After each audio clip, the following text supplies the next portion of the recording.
사도신경으로 우리의 신앙을 하나님께 고백하겠습니다. 나는 전능하신 아버지 하나님, 천지의 창조주를 믿습니다. 나는 그의 유일하신 아들, 우리 주 예수 그리스도를 믿습니다. 그는 성령으로 잉태되어 동정녀 마리아에게서 나시고 본디오 빌라도에게 고난을 받아 십자가에 못 박혀 죽으시고 장사된 지 사흘 만에 죽은 자 가운데서 다시 살아나셨으며 하늘에 오르시어 전능하신 아버지 하나님 우편에 앉아 계시다가 거기로부터 살아있는 자와 죽은 자를 심판하러 오십니다. 나는 성령을 믿으며 거룩한 공교회와 성도의 교제와 죄를 용서받는 것과 몸의 부활과 영생을 믿습니다. 아멘. 그는 시냇가에 심은 나무가 철을 따라 열매를 맺으며 그 잎사귀가 마르지 아니함 같으니 그가 하는 모든 일이 다 형통하리로다. 아멘. 거룩하신 아버지 하나님, 지난밤 우리에게 안식을 주시고 이 아침 우리를 깨워 말씀 듣는 자리로 불러주셔서 감사합니다. 오늘 하나님 말씀을 묵상하며 시냇가에 심은 나무가 열매 맺듯 오늘 하루의 열매를 하나님께 온전히 올려드리는 우리 모두가 되게 하여 주옵소서. 주님과 동행하는 기쁨이 우리의 삶에 가득하기를 원합니다. 그러한 은혜를 허락해 주시는 줄로 믿습니다. 이제 말씀을 듣습니다. 바르게 깨닫도록 도와주옵소서. 예수님 이름으로 기도합니다. 아멘. 본문 말씀은 다니엘 12장 1절부터 13절입니다.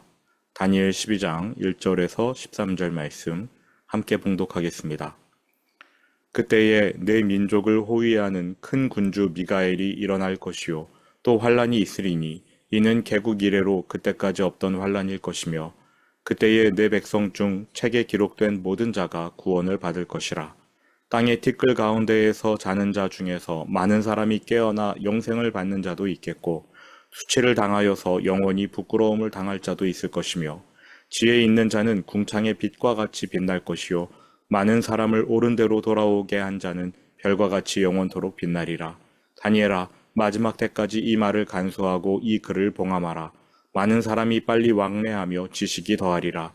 나 다니엘이 본즉 다른 두 사람이 있어 하나는 강 이쪽에 언덕에 섰고 하나는 강 저쪽 언덕에 섰더니 그 중에 하나가 세마포 옷을 입은 자 곧 강물 위쪽에 있는 자에게 이르되 이 놀라운 일의 끝이 어느 때까지냐 하더라. 내가 들은즉 그 세마포 옷을 입고 강물 위쪽에 있는 자가 자기의 좌우 손을 들어 하늘을 향하여 영원히 살아계시는 이를 가리켜 맹세하여 이르되 반드시 한때 두때 반때를 지나서 성도의 권세가 다 깨지기까지이니 그렇게 되면 이 모든 일이 다 끝나리라 하더라. 내가 듣고도 깨닫지 못한지라. 내가 이르되 내 주여 이 모든 일의 결국이 어떠하겠나이까 하니 그가 이르되 다니엘아 갈지어다. 이 말은 마지막 때까지 간수하고 봉함할 것임이니라. 많은 사람이 연단을 받아 스스로 정결하게 하며 희게 할 것이나 악한 사람은 악을 행하리니 악한 자는 아무것도 깨닫지 못하되 오직 지혜 있는 자는 깨달으리라. 매일 드리는 제사를 폐하며 멸망하게 할 가증할 것을 세울 때부터 1290일을 지낼 것이요 기다려서 1335일까지 이르는 그 사람은 복이 있으리라. 너는 가서 마지막을 기다리라. 이는 내가 평안히 쉬다가 끝날에는 내 몫을 누릴 것임이라. 아멘.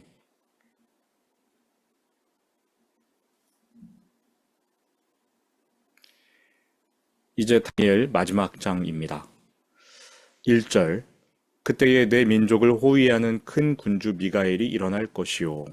그때에 11장에 이어지는 역사 사건으로 보자면 이 구절에서의 그때는 안티오쿠스 4세의 악행이 최고조에 달한 때입니다. 이때 미가엘이 일어나 안티오쿠스를 물리칩니다. 안티오쿠스는 갑작스러운 멸망이 기다리고 있지만 한 치 앞도 몰라 멋모르고 기승을 펼칩니다. 그러다가 결국 망하게 되는 것입니다. 이렇게만 보면 12장은 과거의 사건이지요. 하지만 다니엘 11장은 단지 안티오쿠스 4세의 흥망성쇠를 보여주는 것에 의의를 두지 않았습니다. 이 사람은 마지막 날에 등장할 궁극적 적그리스도의 그림자이지요. 앞으로 적그리스도가 어떻게 일어나고 어떻게 성도를 박해하고 어떻게 망하는지를 미리 보여준 사람입니다. 그러니까 11장의 지향점은 세상의 끝, 말세입니다. 현재를 살아가는 우리는 기록된 역사 사건을 통해 앞으로 펼쳐질 일들을 예측할 수 있습니다. 그래서 12장 1절에 그때는 안티오쿠스 4세의 악행이 최고조에 달한 때이기도 하지만 엄밀하게 따져보면 앞으로 나타날 적그리스도, 그가 맹위를 떨치는 세상 마지막 때로 봐야 할 것입니다. 또 환란이 있으리니 이는 개국 이래로 그때까지 없던 환란일 것이며 그때에 내 백성 중 책에 기록된 모든 자가 구원을 받을 것이라. 안티오쿠스가 전례 없던 잔혹함으로 유대인을 박해했습니다. 마지막 날 적그리스도 역시 전례 없던 잔혹함으로 성도들을 박해할 것입니다. 평안한 때 우리는 회색지대에서 신앙생활 할 수 있습니다. 세상에 한 발, 하나님께 한 발, 적절히 걸치면서 세상과 타협할 수 있지요. 평안할 때에는 언제든지, 얼마든지 이렇게 신앙생활, 종교생활 할 수 있습니다. 그러나 박해가 시작되면 회색지대가 사라져버립니다. 목숨을 걸고 신앙을 지켜내든 아니면 목숨을 위해 신앙을 버리든지 둘 중 하나이지요. 그러므로 지금처럼 평안한 때에 누가 구원받고 누가 구원 못 받을지 알 수는 없습니다. 반면에 적그리스도의 박해가 시작되면 구원받는 자와 구원받지 못할 자, 양과 염소가 명확하게 갈릴 것입니다. 과거 안티오쿠스가 유대인을 탄압하던 때 수많은 사람이 목숨을 부지하기 위해 하나님을 등졌습니다. 반면에 죽음으로 끝까지 신앙을 지켜낸 사람도 있었습니다. 이 구절에서 가장 중요한 메시지는 아마 이것이 아닐까 생각합니다. 내 백성이 모두 구원을 받는다가 아니라 내 백성 중 책에 기록된 자만 구원을 얻는다. 생명책에 이름이 기록된 자, 생명책에 농명된 자만 구원을 얻는다는 것입니다. 오늘 우리가 심각하게 받아야 할 말씀이라고 생각합니다. 예수님도 말씀하셨습니다. 나더러 주여 주여 하는 자가 모두 구원을 얻는 것이 아니다. 2절입니다. 땅의 티끌 가운데에서 자는 자 중에서 많은 사람이 깨어나 영생을 받는 자도 있겠고 수치를 당하여서 영원히 부끄러움을 당할 자도 있을 것이며.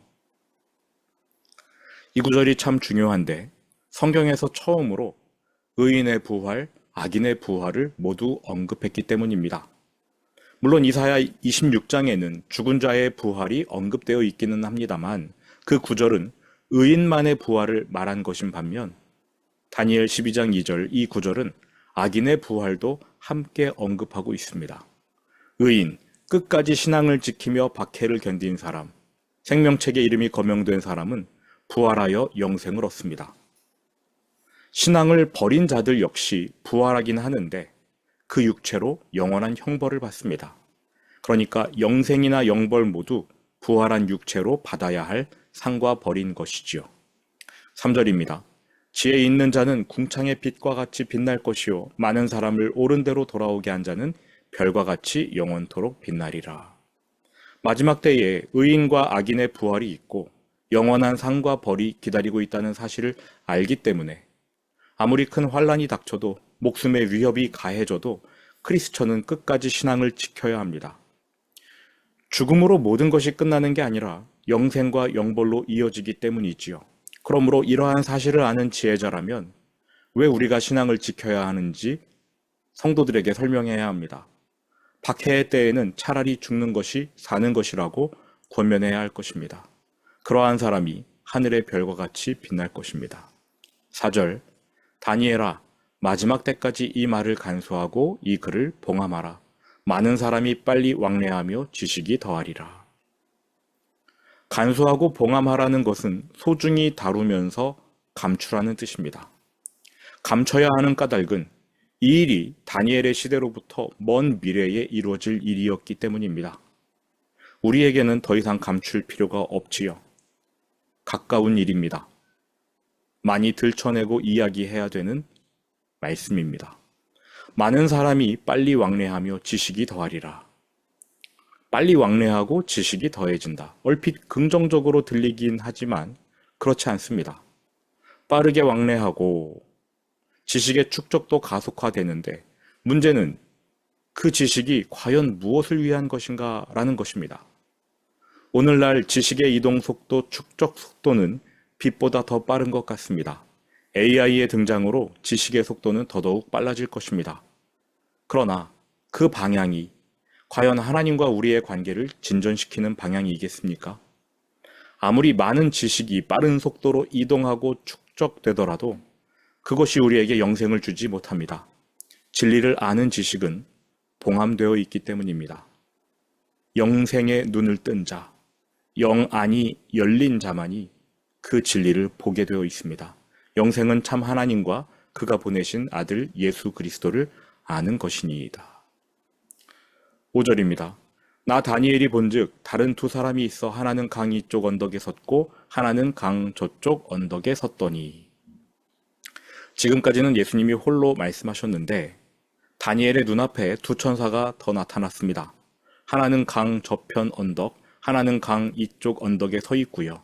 예수님은 강물 위에 서 계십니다. 6절, 그 중에 하나가, 두 천사 중에 하나가 세마포 옷을 입은 자를 곧 강물 위쪽에 있는 자에게 이르되 예수님께 여쭙니다. 이 놀라운 일의 끝이 어느 때까지냐 하더라. 이왕 번역하는 거면 좀 존댓말을 적어주지 싶었습니다. 천사가 묻습니다. 예수님께 이 놀라운 일의 끝이 어느 때까지입니까? 당연한 질문이지요. 왜냐하면 마지막 때에 적그리스도가 나타나고 그가 성도를 박해할 것이고 또 얼마나 심히 괴롭힐지 다니엘 11장을 통해 역사를 통해 알려줬기 때문입니다. 알려주지 않은 것은 딱 하나. 언제 이러한 일이 일어날 것인가? 언제까지 이러한 일이 이어질 것인가? 이지요. 그래서 천사가 예수님께 여쭌 것입니다. 어느 때까지입니까? 그런데 예수님의 입에서 나온 대답이 심상치 않습니다. 7절, 내가 들은즉 그 세마포 옷을 입고 강물 위쪽에 있는 자가 자기의 좌우 두 손을 들어 하늘을 향하여 영원히 살아계시는 이를 가리켜 맹세하여 이르되 반드시 한때 두때 반때를 지나서 성도의 권세가 다 깨지기까지이니 그렇게 되면 이 모든 일이 다 끝나리라 하더라. 한때 두때 반때라는 기간은 다니엘서에 한 번 더 나왔었지요. 제가 예전에 설명드렸습니다. 한때, 두때, 반때 다 더해서 3년 반. 달수로는 42달, 일로 따지면 1260일입니다. 성도가 박해를 받는 기간이 한때와 두때와 반때, 즉 3년 반이라는 것입니다. 그런데 이것은 문자적으로 3년 반이 아닙니다. 정해진 기간, 한정된 기간을 뜻합니다. 적그리스도가 성도들을 마음껏 유린할 텐데 그 기간이 정해져 있다는 뜻이지요. 한때, 두때, 반때 이 표현 자체에도 집중해 볼 필요가 있습니다. 그냥 점증적으로 반때, 한때, 두때 이렇게 해도 되고요. 점강적으로 두때, 한때, 반때 이렇게 해도 되는데 왜 굳이 한때, 두때, 반때라고 했을까요? 적그리스도가 한때 동안 활동하고 잠시 멈춥니다. 이후에 두때 동안 활개를 칩니다. 그리고 잠시 쉬어요. 그 잠시 쉬는 동안 박해를 당하는 사람들은 점점 마음이 무거워질 것입니다. 이거 박해의 기간이 점점 길어지는 것이 아닐까? 그런데 남은 기간은 반때. 갑자기 끝나버린다는 거예요. 인간이 예상치 못한 순간 심지어 적그리스도 자신조차 자기의 종말이 반때, 그 짧은 기간 안에 닥친다는 것을 예상하지 못한다는 것입니다. 그때 하나님의 심판이 이루어져요. 하나님은 인간이 예상하는 방식대로 일하시지 않습니다. 8절, 내가 듣고도 깨닫지 못한지라 내가 이르되 내 주여 이 모든 일의 결국이 어떠하겠나이까 하니. 다니엘이 들었지만 깨닫지 못했다고 합니다. 그래서 이번에 다니엘이 여쭙니다. 그러자 예수님이 앞으로 일어날 일을 잘 듣고 간수하고 봉함하라. 한 번 더 명령하십니다. 9절, 그가 이르되 다니엘아 갈지어다. 이 말은 마지막 때까지 간수하고 봉함할 것임이니라. 많은 사람이 연단을 받아 스스로 정결하게 하며 희게 할 것이나 악한 사람은 악을 행하리니 악한 자는 아무것도 깨닫지 못하되 오직 지혜 있는 자는 깨달으리라. 환난의 때가 허락되는 이유는 참된 신앙과 가짜 신앙 갈라내기 위해서입니다. 평안한 때는 참된 신앙과 가짜 신앙이 혼재합니다. 그야말로 회색지대지요. 그런데 박해가 일어나면, 환란이 일어나면 가짜 신앙은 떠나게 되어 있습니다. 참된 신앙이 남아 있는 것입니다. 진정한 성도는 환란의 기간 동안 자신의 잘못을 뉘우치며 세상 잠으로부터 깨어날 것이겠지만 회개하지 않는 사람, 끝까지 악행을 이어가는 사람도 있을 것입니다. 교회 안에 그러한 사람이 있을 것입니다. 자, 그리고는 다니엘 12장에서 가장 이상한 말씀을 연달아 하시는데요. 아까는 한 때와 두 때와 반 때, 3년 반, 1260일을 말씀하시더니 갑자기 1290일을 말씀하십니다. 11절. 매일 드리는 제사를 폐하며 멸망하게 할 가증한 것을 세울 때부터 1290일을 지낼 것이요. 그러니까 적그리스도의 등장부터 박해의 시간이 한때, 두때, 반때 1260일인 줄 알았는데 30일을 더 하십니다. 30일이 늘어났어요. 그런데 12절. 이번에는 1335일이랍니다. 45일이 더 늘어났어요. 기다려서 1335일까지 이르는 그 사람은 복이 있으리라. 이상하지요. 1260일이라고 하시더니 1290일로 바꾸셨다가 아예 1335일이라고 하십니다. 이 날짜들은 역사적 사건 혹은 미래의 사건 어디에도 들어맞지 않습니다. 그냥 영원토록 수수께끼로 남겨둬야 옳습니다. 괜히 여러분 유튜브 보시면서 1290일, 1335일 이런 거 설명해 주는 사람들 이야기 듣다 보면 큰일 나실 겁니다. 이 날짜들이 뭐를 상징하느냐 풀어보려고 하는 순간 엉뚱한 길에 들어설 것입니다. 그러면 예수님은 왜 이렇게 날짜를 바꾸십니까? 이건 무슨 뜻입니까? 하나님이 정해두신 그 기간을 인간의 지혜로 계산할 수 없다라는 것입니다. 그런 거 신경 쓰지 말아야 한다. 우리에게 주어진 세상의 끝날은 오늘 하루입니다. 오늘 하루 내가 하나님께 속하느냐, 세상에게 속하느냐, 오늘 하루를 마무리하면서 나의 종말이 이루어지는 것입니다. 끝이 언제이든 우리는 그 하루를 사는 것이지요.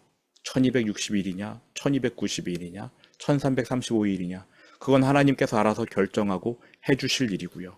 우리는 우리에게 주어진 하루하루를 믿음으로, 신앙으로 주님과 동행하는 거, 그거 해야 된다라는 것입니다. 13절. 너는 가서 마지막을 기다리라. 이는 내가 평안히 쉬다가 끝날에는 내 몫을 누릴 것임이라. 다니엘의 분깃, 영광스러운 천국.